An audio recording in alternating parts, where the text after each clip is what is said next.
ऐसे ऐसे ऐतिहासिक काम दिल्ली के अंदर किए गए जो कि इस देश ने कभी 75 साल में देखे नहीं थे। सारे काम कराए गए।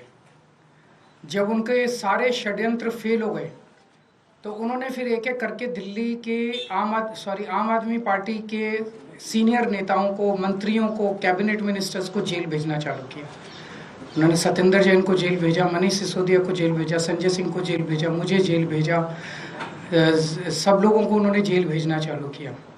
उसके बावजूद भी काम नहीं रुके और कोई दूर दूर तक दिखाई नहीं दे रहा कि बीजेपी जीत रही है। अब बीजेपी को दिखने लगा है कि बीजेपी न केवल हार रही है बल्कि शायद भारत के इतिहास में उनकी ऐतिहासिक हार दिल्ली के चुनाव में बीजेपी की होने वाली है। बीजेपी के पास कोई नैरेटिव नहीं है। उनके पास ये बताने को नहीं है कि उन्होंने 10 साल में क्या काम किया। 10 साल में आधी सरकार दिल्ली में उनकी भी थी, उनके 7 एमपी थे, उनके एलजी थे, उनके पास अरबों खरबों रुपया था केंद्र सरकार के पास। उन्होंने इन 10 सालों में ना कोई सड़क बनवाई, ना कोई अस्पताल बनवाया, ना कोई स्कूल बनवाया, ना कोई कॉलेज बनाया। दिल्ली के लोगों के लिए कोई काम नहीं किया। दिल्ली के लोगों ने उनको एक ही काम दिया था कानून व्यवस्था का, उसका भी उन्होंने कबाड़ा कर दिया। आज दिल्ली के लोग डर के माहौल के अंदर जी रहे हैं और खुलेआम दिल्ली की सड़कों पे गोलियां चल रही हैं। तो ना उनके पास कोई नैरेटिव है। वो ये नहीं बता पा रहे उन्होंने 10 साल में क्या काम किया। वो ये नहीं बता रहे कि अगर उन्हें वोट दो तो क्या काम करेंगे। वो केवल केजरीवाल वो गालियां दे रहे हैं, गालियों के बेसिस पे वो वोट मांग रहे हैं। उनके पास कोई सीएम चेहरा नहीं है, उनके पास कोई कैंडिडेट्स नहीं है, उनके पास कोई एजेंडा नहीं है चुनाव लड़ने के लिए। और दूसरी तरफ आम आदमी पार्टी एक पॉजिटिव कैंपेन कर रही है। हम ये बता रहे हैं लोगों को कि 10 साल में हमने ये काम किए, हमने स्कूल अच्छे किए, स्कूल शानदार किए, बच्चों की पढ़ाई का इंतजाम किया, आप लोगों के इलाज का इंतजाम किया, अस्पताल अच्छे किए, मोहल्ला क्लिनिक बनाए, बिजली 24 घंटे की, बिजली फ्री की, पानी की व्यवस्था की, घर घर पानी पहुंचाने का काम किया, महिलाओं की बस यात्रा फ्री करी, बुजुर्गों के लिए हमने तीर्थ यात्रा फ्री करी। हमने इतने सारे काम किए, इसलिए हम कह रहे हैं हमें वोट दो। आने वाले समय में हम महिलाओं को 2100 रुपए देंगे, बुजुर्गों का फ्री में इलाज कराएंगे, चाहे प्राइवेट हो चाहे सरकारी हो। हम ये काम करेंगे, हमें इन पे काम दो। हम अपने कामों पे वोट मांग रहे हैं, वो केवल और केवल गालियों पे वोट मांग रहे हैं और काम रोकने पे वोट मांग रहे हैं। अभी 3-4 दिन पहले हमने 2 योजनाएं चालू की, अनाउंस की। महिला सम्मान योजना, जिसके तहत हर महिला को चुनाव जीतने के बाद योजना लाई जाएगी जिसमें हर महिला को 2100 रुपए दिए जाएंगे। दिल्ली की कैबिनेट ऑलरेडी हजार रुपए की योजना मंजूर कर चुकी है और उसकी नोटिफिकेशन जारी हो चुकी है। लेकिन मैंने ऐलान किया था कि हम चुनाव जीत जाते हैं तो इसको बढ़ाकर 2100 कर दिया जाएगा। उसी तरह से बुजुर्गों के लिए हमने संजीवनी योजना ऐलान किया कि 60 साल से ऊपर के बुजुर्गों का सारा इलाज मुफ्त करवाएंगे, चाहे प्राइवेट हो चाहे सरकारी अस्पताल हो। इसमें जबरदस्त भीड़ लग रही है, लोग रजिस्ट्रेशन करा रहे हैं, लंबी लंबी लाइनें लग रही है, लोग हमारे दफ्तर आ रहे हैं और लोग बहुत खुश हैं, बहुत खुश हैं। कल रात तक लगभग 12.5 लाख महिला सम्मान योजना में रजिस्ट्रेशन हो चुके थे और 1.5-2 लाख बुजुर्गों के रजिस्ट्रेशन हो चुके थे।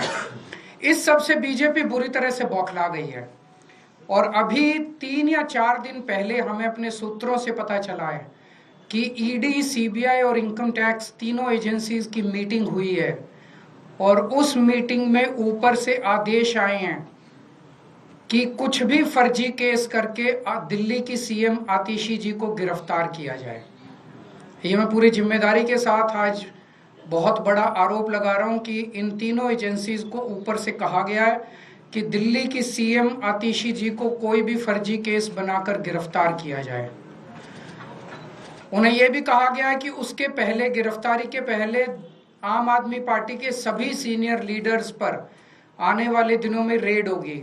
मेरे ऊपर रेड होगी, मनीष जी के ऊपर रेड होगी, फिर से हमारे ऊपर सब पे रेड हो चुकी है। संजय सिंह पे रेड होगी, सौरभ भारद्वाज पे रेड होगी, सत्येंद्र जैन पे रेड होगी, आतिशी जी पे रेड होगी, हम सब पे रेड कराई जाएगी।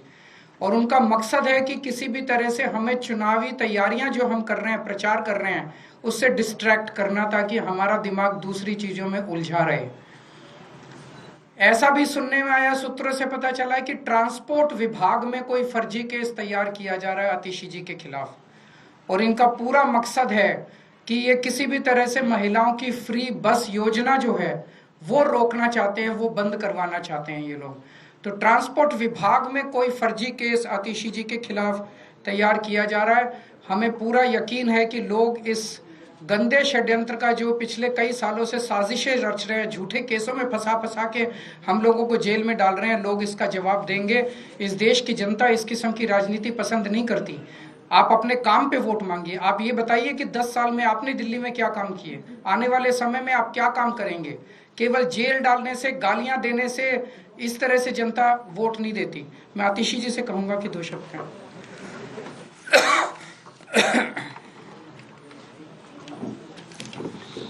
जैसा अरविंद जी ने बताया कि हमें ये पुख्ता खबर मिली है कि ट्रांसपोर्ट डिपार्टमेंट के एक फर्जी केस के माध्यम से दिल्ली में महिलाओं की जो फ्री बस यात्रा चल रही है उसको रोकने के लिए एक फर्जी केस मेरे ऊपर करने का प्रयास किया जा रहा है।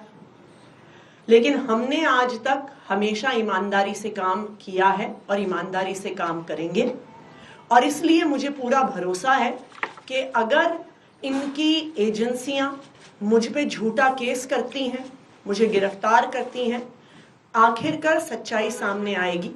मुझे इस देश की न्याय व्यवस्था पे पूरा भरोसा है। जिस तरह हमारे सारे पार्टी के सीनियर नेताओं को फर्जी केस करके जेल भेजा, लेकिन आखिरकार सच्चाई सामने आई और सबको एक एक करके बेल मिली। इसीलिए मुझे भी पूरा भरोसा है कि चाहे कोई भी फर्जी केस हो जाए, आखिरकार जीत सच्चाई की होती है। और अगर इन्होंने गिरफ्तार भी किया तो न्याय व्यवस्था और संविधान पे हमें इतना भरोसा है कि इनके झूठे केस के बाद भी जरूर हमें जल्द बेल मिलेगी। एक और चीज मैं कहना चाहूंगी भारतीय जनता पार्टी वालों को कि देखिए, आप हम पे झूठे केस करके जो दिल्ली वालों की सुविधाएं रोकना चाहते हैं, चाहे आप फ्री बस यात्रा रोकना चाहते हैं मुझ पे केस करके, चाहे आप एक एक करके कभी स्कूलों पे केस करते हैं, कभी बिजली विभाग पे केस करते हैं, कभी मोहल्ला क्लिनिक पे केस करते हैं, दिल्ली की जनता सब देख रही है। दिल्ली की जनता को पता है कि एक तरफ अरविंद केजरीवाल जी हैं जो फ्री बिजली देते हैं, फ्री पानी देते हैं, बच्चों को अच्छी शिक्षा देते हैं, मोहल्ला क्लिनिक और अस्पताल में फ्री इलाज देते हैं, महिलाओं को फ्री बस यात्रा देते हैं, और दूसरी तरफ भारतीय जनता पार्टी है जिसके सिर्फ 2 काम हैं, एक अरविंद केजरीवाल जी को गाली देना और दूसरा दिल्ली के लोगों के हक के जो काम है, फ्री बिजली, फ्री पानी, फ्री बस यात्रा, उसको रोकना। दिल्ली की जनता सब देख रही है और दिल्ली की जनता भाजपा को जवाब जरूर देगी। कोई क्वेश्चन है तो एक क्योंकि दिल्ली सरकार ने ही ये जो नोटिस है सर वो जारी किया है, क्या अधिकारी, क्या आपसे बात हुई उससे पहले कुछ किया गया या फिर कैसे ये नोटिस जारी हो गया? जो नोटिस आज अखबारों में जारी हुए हैं वो पूरे तरह से गलत हैं, झूठे हैं, और कुछ अफसरों पर भारतीय जनता पार्टी ने दबाव बनाकर ये गलत सूचना अखबार में छपवाई है। इन अफसरों के खिलाफ एडमिनिस्ट्रेटिव कार्रवाई तो होगी ही, इन अफसरों ने जो ये गलत सूचना अखबार में छापी है इनके खिलाफ पुलिस कार्रवाई भी की जाएगी। आज अखबार में ये सूचना निकाली गई कि महिला सम्मान ऐसी कोई योजना नहीं है, जबकि दिल्ली सरकार का कैबिनेट डिसीजन है, दिल्ली सरकार का ये नोटिफिकेशन है इस कैबिनेट डिसीजन का। ये नोटिफिकेशन पब्लिक डोमेन में है कि ये स्कीम है 1000 रुपए की, ये नोटिफाई हो चुकी है। उसके बावजूद भारतीय जनता पार्टी ने कुछ अफसरों पे दबाव बनाया है। उन अफसरों पे सख्त से सख्त कार्रवाई होगी और उन अफसरों पर पुलिस कार्रवाई भी होगी। दूसरी बात, दिल्ली सरकार ने 1000 रुपए हर महीने देने की स्कीम पास की, लेकिन उसके बाद अरविंद केजरीवाल जी ने आम आदमी पार्टी की तरफ से एक गारंटी दी कि चुनाव जीतने के बाद सिर्फ 1000 रुपए नहीं 2100 रुपए दिए जाएंगे। उसके बाद अरविंद केजरीवाल जी ने यह घोषणा करी कि चुनाव जीतने के बाद जब फिर से सरकार बनेगी तब एक संजीवनी योजना लाई जाएगी बुजुर्गों को, चाहे सरकारी हो चाहे प्राइवेट हो, फ्री इलाज देने की। तो ये स्वाभाविक बात है, यह आम आदमी पार्टी की घोषणा है, यह अरविंद केजरीवाल जी की गारंटी है कि सरकार बनने के बाद संजीवनी लाई जाएगी, सरकार बनने के बाद 1000 रुपए को 2100 किया जाएगा। लेकिन इस प्रकार की झूठी खबरें जो भारतीय जनता पार्टी निकलवा रही है, सिर्फ और सिर्फ उनकी बौखलाहट दिखा रहा है। Sir, top BJP sources have claimed that as per the surveys, sir, top BJP sources have claimed that as per sources, there's going to be a neck-to-neck fight between Aam Aadmi Party and BJP in Delhi. So, what according to you is going to be this scene later next year? Is it, how difficult or easy it is? हम उनको बस ये पूछना चाहते हैं कि आपने 10 साल में क्या काम किया, एक काम बता दो। आप आने वाले 5 साल में क्या करना चाहते हो, ये बता दो। उन्होंने पिछले 10 साल में एक भी काम नहीं किया। आने वाले 5 साल में उनके पास कोई प्लान नहीं है। उनका सीएम चेहरा कौन है, वो ये बता दे। ये 3 प्रश्नों के जवाब दे दें। अगर इन 3 प्रश्नों के, तो लोग उनको क्यों वोट देंगे?